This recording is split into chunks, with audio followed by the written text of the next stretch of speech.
broke through the doors and the walls, ate chocolate bars and motor oil. A real North Fork operation here. So there's a few mosquitoes around. So if you see me swatting, that's why. For those brave enough to drive up the North Fork Road in the summertime, Home Ranch Bottoms is waiting for you.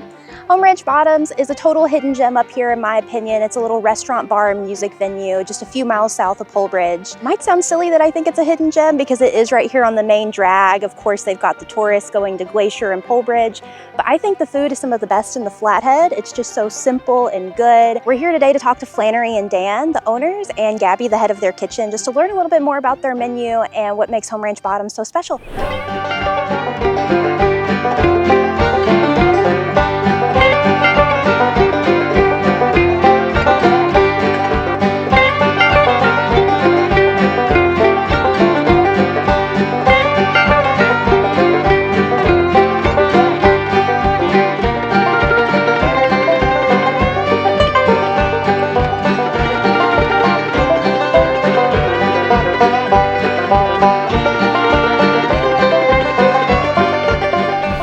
I'm here with Gabrielle. She is the head chef here at Home Ranch Bottom. She's got something that she's going to make for us today. What are we going to put together? We're going to put together a new bowl, Montana bowl. It's Montana bowl. I'm excited. Yeah. All right, let's jump into it. Yeah. So this bowl came about because we had a lot of locals that wanted something like fresh on the menu. We don't have that many vegetarian options. So they were like, we need something fresh ingredients-wise and something that is not burgers and fries. So we got some lettuce, and this is the farro? Yes, it's a farro and a lentil-based bowl. So we wanted to do farro because it's a little bit heartier, and then we wanted to do the lentils because it's very Montana.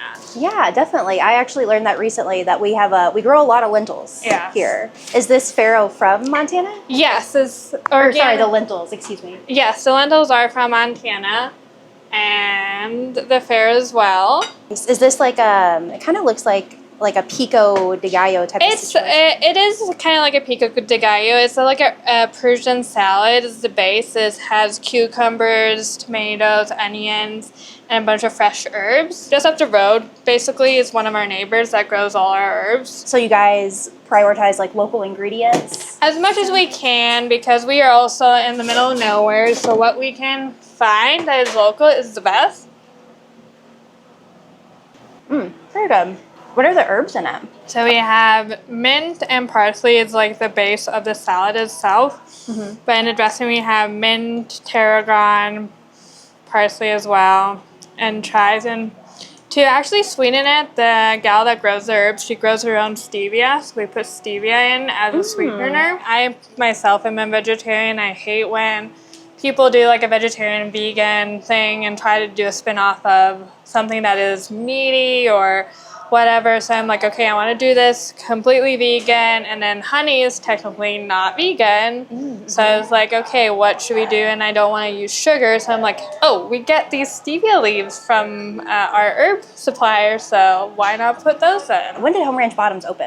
We opened up in 21. What was your thought process when putting the menu together back then? The big thing that we had from the very beginning was Dan wanted his smash burger from St. Louis. And that became the staple of the menu.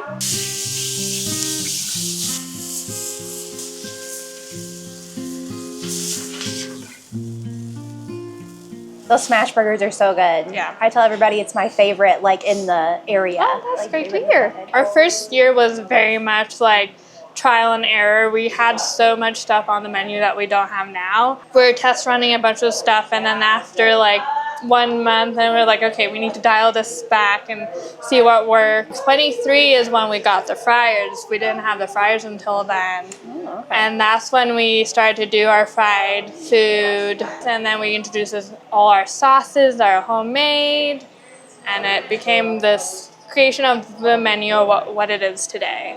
Do you guys ever have issues with bears? No, that is one thing that Flannery and Dan were very adamant. I mean, Flannery is a part of the Norfolk Preservation here, so that was their number one thing, is put up a bear fence around their cooking area, and our trash to make sure that not any bears don't come in. And we do have a history of bear break-in, and not when they own it, but in this establishment there is bear marks preserved out there, and there's a whole story. I feel like Flannery could tell a lot better than I could about the break-in, but yeah. That's wild. Yeah. Well, you've stuck around here at Home Ranch Bottoms. Why?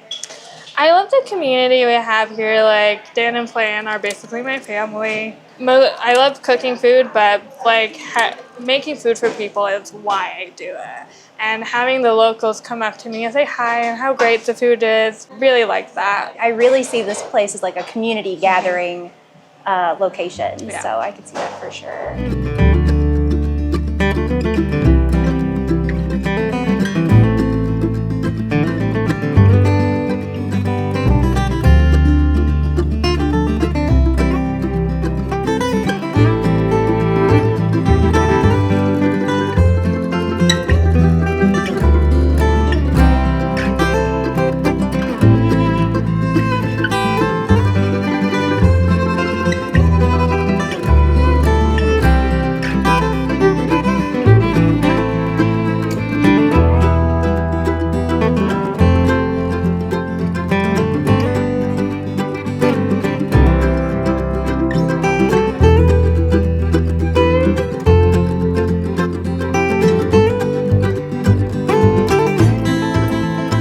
A real North Fork operation here.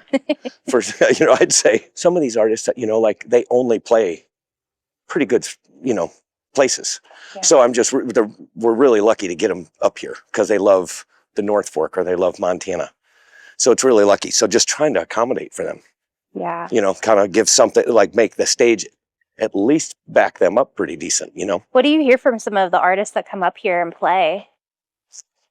I think everybody likes it. Yeah. I think everyone likes it. I think they're quite surprised their first time up. I mean, you can see my little Alamo set up out here. Amazing sound engineer ever. That's one thing. Like, I'm not Mike, but that's not true. That's not true. That a lot of the artists that come appreciate playing here because Danny gives them basically a spot. My consoles here, and those speakers are incredible. Really old, heavy speakers, but they are so sweet. That's the best, is I get to have some of my favorite. Like, I'm getting to watch some of my favorite artists. The live music part is really important to you guys, having that here. Yep. Could you tell me a little bit about why that is and like how it came to be? I think it's just because I always wanted to be somewhere in the music world. So I can play a little bit of music, and then I've always worked for bands like as a crew member, as a guitar tech, or as a sound person, and I worked for sound companies. I've had recording studios. So anyway, just music's my favorite. And then just playing all the music and being around all that I have and living in all the places, I just have come across all these wonderful people that are also wonderful songwriters. And that's what I'm trying to do here, is just kind of get lucky enough to bring some of these amazing people and artists here. Like tonight, Olive Klug. Amazing. Yeah, amazing. You guys get really good acts up here. Yeah. In a place where craftsmanship still matters, Whitefish, Montana is home to Heritage Knife Shop, a collection of masterfully forged kitchen cutlery, rugged hunting blades, refined everyday carry, and rare pieces steeped in history. Built for those who demand excellence. Respected by collectors, trusted by professionals, and for reasons no one's fully explained, favored by scallywags. How did you guys end up here, and like how did Home Ranch Bottoms start? We'd been living in Polebridge for some time, and in 21, like New Year's Day of 21, we found out that it was for sale. And this was post a summer of me working at the Polebridge Ranger Station, which was peak COVID times. Mm-hmm. And my job was basically telling people that Glacier National Park is full, go home. And not like down that same road. There's not another way to go back. And Danny was stunted musically and couldn't tour anymore just because COVID circumstances. So this was an opportunity for us to change things up. It had a small little stage in the yard and a kitchen. And he is a sound engineer and musician. And I baked. So it seemed like an okay opportunity to put those two know-how things together. And then we just called a bunch of friends who were in the industry, who knew how to bartend and run a restaurant, and they came and helped us. Yeah. And that's how we started it. And it was just a much better alternative to telling people Glacier Park is full to giving them huckleberry margaritas. Thank you for the drinks as well. Can you remind me what this is called? Yeah, this is our rhubarb gin and tonic. It's a homemade rhubarb simple syrup. It's a Willie's Distillery gin, lemon juice, and tonic. That's really, really good. You guys got the place. Was the building already here? Yeah, the infrastructure was legit. Like, we were pretty excited. Just, anybody who has managed properties in the North Fork or has stayed at a Forest Service cabin or anything, understands the logistical challenges of existing up here, because nature is really number one, because we're off grid. And being here is basically part of the challenge and joy of living here. This place, however, had all the infrastructure laid out because it was a former drilling camp for Senex in the late 70s. So Tom Ladenburg, who owned it in the late 70s, put in a huge septic system and built all of the buildings. And I'm not going to give everybody enough credit, because there were a lot of people between Tom Ladenburg and us that built the bar and all the infrastructure. The Pucketts, who live next door still, created the Bottoms, which was a tavern, and they built the actual bar. And then Sean and Angie created it into a restaurant, which was a barbecue joint, probably from 2014 to 18. These are all estimates. And then Heather Matthews bought it and continued the barbecue vibe until Dan and I got here. It was shut down for a few years due to COVID. As far as like infrastructure, it was pretty laid out for us, which was awesome. The improvements we made really... Sorry. I was going to give a disclaimer about the bugs. Yeah. Go ahead, give the disclaimer. Tell everybody. Well, we're up in the North Fork, right? And it's the middle of summer, so there's a few mosquitoes around. So if you see me swatting, that's why. Sorry. So infrastructurally, the only things we had to do was really make it more efficient and bring it into the 21st century. Now that there's solar power technology and battery technology, that's where we've mostly invested, was into our power source, since we're off grid. So how off grid are you right now? No, we're about 90%. So when you guys opened this place up, I mean, like you said, you were already, on the up, giving people huckleberry margaritas versus like what you were doing before. Yeah. But what was your vision for the place? It was just what we knew, which was music and baking. And we had been longtime land owners up here and really invested in the community. So we knew that at least we would have local support, which, we didn't know if that was enough to pay the bills, but it would feel good. And at least there'd be a place for everybody who lives up here to hang out and commune, and that it could only grow from that basis. It was just always a gathering place for creative endeavors. And so getting this spot was actually a space that we could share it with the public, and help our friends who were touring across the country have a little stopover, a respite, really, because touring is vigorous. And so we try and book people for multiple nights so that they have a chance to get off grid and disconnect in between the grind. So that was really one of our main visions. And then obviously, you just put butter and sugar and flour together and they will come. So that was kind of the other one that I just knew would work. Yeah. Did you learn how to bake at Polebridge, or was that? Yeah. So I owned the Mercantile from 2009 to 14 with my former partner. And I apprenticed with the original creator of the Huckleberry Bear Claw. So Dan Kaufman was a third generation baker born in a bakery in northern Idaho. So when I got to the Merc, that was kind of part of the deal, is I apprenticed to carry on the recipes, because we couldn't really buy the Merc and not do what they did. So they agreed to train me how to bake. Well, you guys have a lot of wonderful pies here, lots of great cookies, and the coffee cake is really great as well. Is there an item that you like to bake the most? The pies, and making the cookie soft enough to make it into a perfect ice cream sandwich. Oh, okay. That's kind of the best thing on the planet. Do you have any ethos behind baking that is important to you? Any local thing you could mix up with sugar and a thickener to put inside dough. I heard that you guys source your own rhubarb. Yes. Yeah. All the locals trade for for meals. They bring in their big bags and they even chop it. Gabrielle mentioned that there is somebody that you guys get herbs from. So it does just sound like people up the North Fork just bring you guys fresh veggies and herbs. And yeah, town's a long ways away. And the beauty is that everybody is so self-sufficient, and that was the whole ethos behind living up here, was to not go to town and chat with your neighbors and keep it circular. Yeah, we have some really amazing people up here doing crazy things up at the Canadian border, growing all of our herbs for all of our sauces. Yeah, is there any other kind of like local ingredient that you're just like, oh, this is so great that we have this here? If we could mass produce thimbleberries, I would put an order in.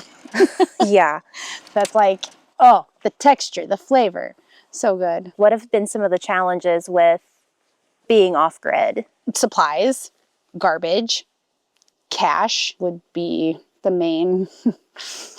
When something breaks, you know, that's kind of, you either pay $1 billion for somebody to come up, but you know, when you come here, at least this used to be the way, that you come here and you have to sign up to fix everything, because somebody coming up the road is not usually an option, or if it is, it's insanely expensive. So anyways, you just get to kind of go to YouTube University and learn how to fix things. And now we have internet. When I came here in 2009, we operated off of HughesNet. It was a internet service provider that took about a half a day to send an email. And then Starlink came along. So here we are, and we can, you know, look up anything. And so things have changed quite a bit in the last 2 decades. But it's really, it's logistics of living versus running a business is a very different experience. And just having to have a menu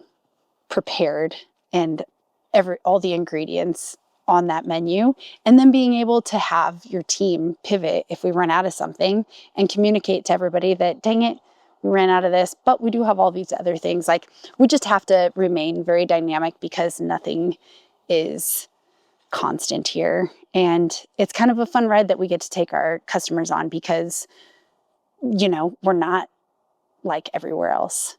We really do have to adapt almost on the daily, just because something inevitably changes.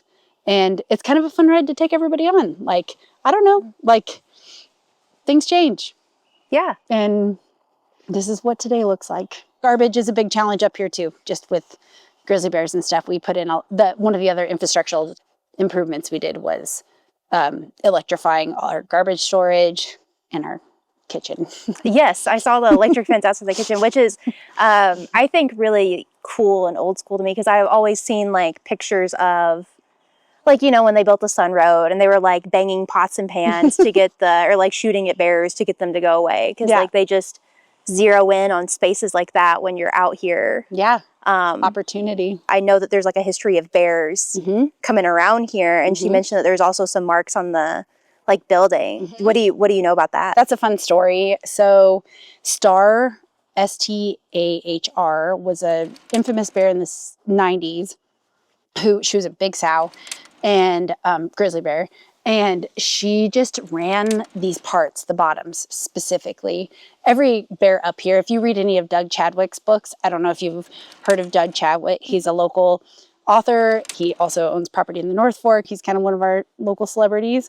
He wrote a book called True Grizz. And when you read through that, you catch on real quick that the grizzly bear biologists name grizzly bears based on property owners. So Stahr is named after the Stahrs who live just up the road. So Stahr was named after them. Okay. And Stahr got into things. And then one night here at Home Ranch Bottoms, broke through the doors and the walls, got into the store. Oh, jeez. Ate chocolate bars and motor oil. The walls were splattered in bear poop. And it reeked of bear poop because of all the motor oil and chocolate that was consumed. Where are the like bear marks on the? They're inside. So they're inside. Yeah, we have some pictures on the porch. You'll see the 2x4s are exposed. The exterior and interior walls ripped, the insulation gone. 2x4s, bear snuck in, and there's still bear marks on the floor. That's so cool. Yeah. Yeah. And in the pictures we have, they were sliding glass doors that were like the original patio doors to Home Ranch Bottoms. And now when we shut down, they're like heavy wood lock. Tell me about like some of the new things you guys have added around here recently. So new things to our menu. This year we're doing donuts on the 4th of July. Cool. And for special events, we're debating whether to do them all the time. So we can't quite commit, but they are delicious. And with the seasons, we will do different glazes. So we've had a raspberry lemon glaze and a huckleberry glaze, chocolate maple, of course. Ooh. So that's a new fun menu addition this year. Since we had fryers, it was like, oh, why wouldn't we do that? But we don't open until 9 on Saturdays and Sundays, which are the 2 days that we do breakfast. And we mainly do breakfast just because we have so many people up here from music. It's a nice, like, captive audience.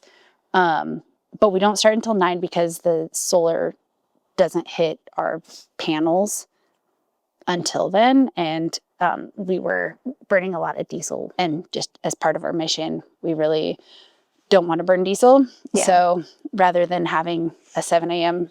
breakfast like a sane person would, we're dialing back a little bit and just trying to keep in balance with the natural environment, which is, you know, part of our mission also. And then we are introducing a Montana Bowl, which maybe Gabby told you about today. Yes, she made it for us. Oh, great. Yeah, it was great. I don't know if she told you about the Timeless Seeds, but that's a lentil and grain company based in eastern Montana. Lentils has always been a thing that I've been hoping to introduce to the menu, and this year with just having it be our 6th year and kind of being able to expand a little bit, that was something that we could add to, you know, just what we're trying to do being off grid. And then we do their farro also.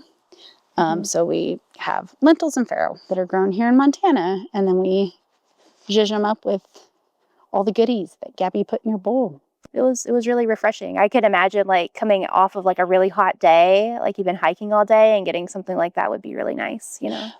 You would think that. People come out of the backcountry and they're like, I saw your smash burger sign when I was heading in, and all I could think about the whole time was getting a smash burger when I got out.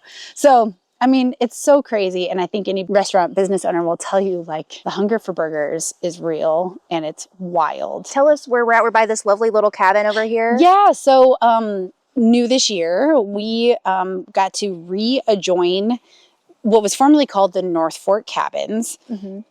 We are now calling them the Home Ranch Cabins, but it's a property that is adjacent to Home Ranch Bottoms, just south of Home Ranch Bottoms, that was originally a 20-acre lot altogether. And it got subdivided in the 2000s as 2 different properties. And so we have now brought them back together. So we are now a bar, restaurant, music venue, as well as cabins. You can hang out at your cabin. Can you hear it?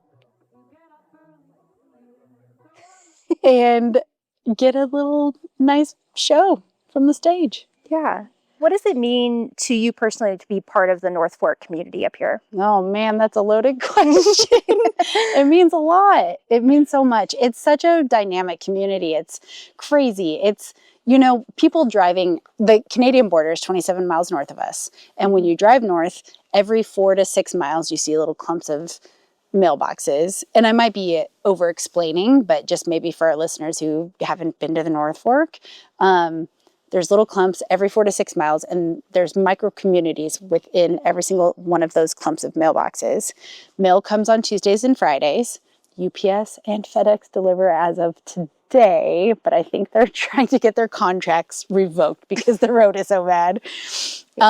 We've got the National Park with a seasonal staff as well as a year-round staff. We have the Glacier Institute that has Big Creek and their seasonal staff. And then in the winter, we have 100 year-round residents, and then in the summer, when we're open, it can grow to as much as 400 seasonal landowners who come up to their second homes and cabins and whatever. So that is what like our community consists of. But being in this community, whether we agree politically or not, we'll help each other change a tire. We'll pull each other out of a ditch. We'll lend sugar. We'll give each other a ride home. The remoteness and the self-sufficiency makes us a community of interdependence. Yeah, well, you know, and it's cool to like show up here in particular and see all of those different groups of people like hanging out together. Yeah. You know. Yes. And so that is, I think that's the other beautiful thing about it is still a place where music and food bring everybody together and old friends gather, you know, and it's the outside world is not present. It does not exist around a table. now, another thing that really strikes me about Home Ranch Bottoms is like you guys have really, really great hospitality.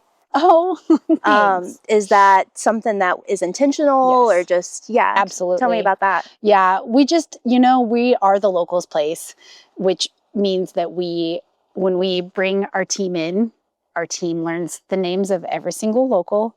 And it's just very important to us that we can create community immediately. Like it already exists, but when we bring in a new person, that they immediately are part of it and understand our community. Definitely hospitality forward and definitely community forward. And we wouldn't have it any other way. We want to look everybody in the eye and make sure they're having a good day, find out what they did, what they're doing tomorrow, how we can help make their experience here awesome. We are so fortunate.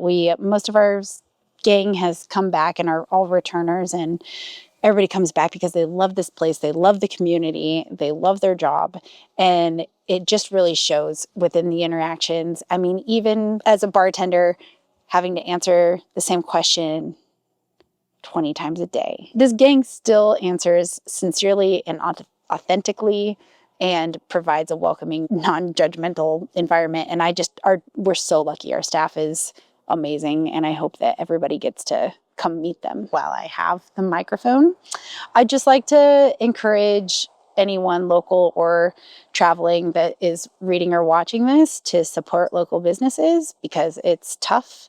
And this year especially is a really seemingly weird year in the Flathead with the airport being closed, cost of goods up. And so locally owned businesses, seek them out. Yeah, Support them. absolutely.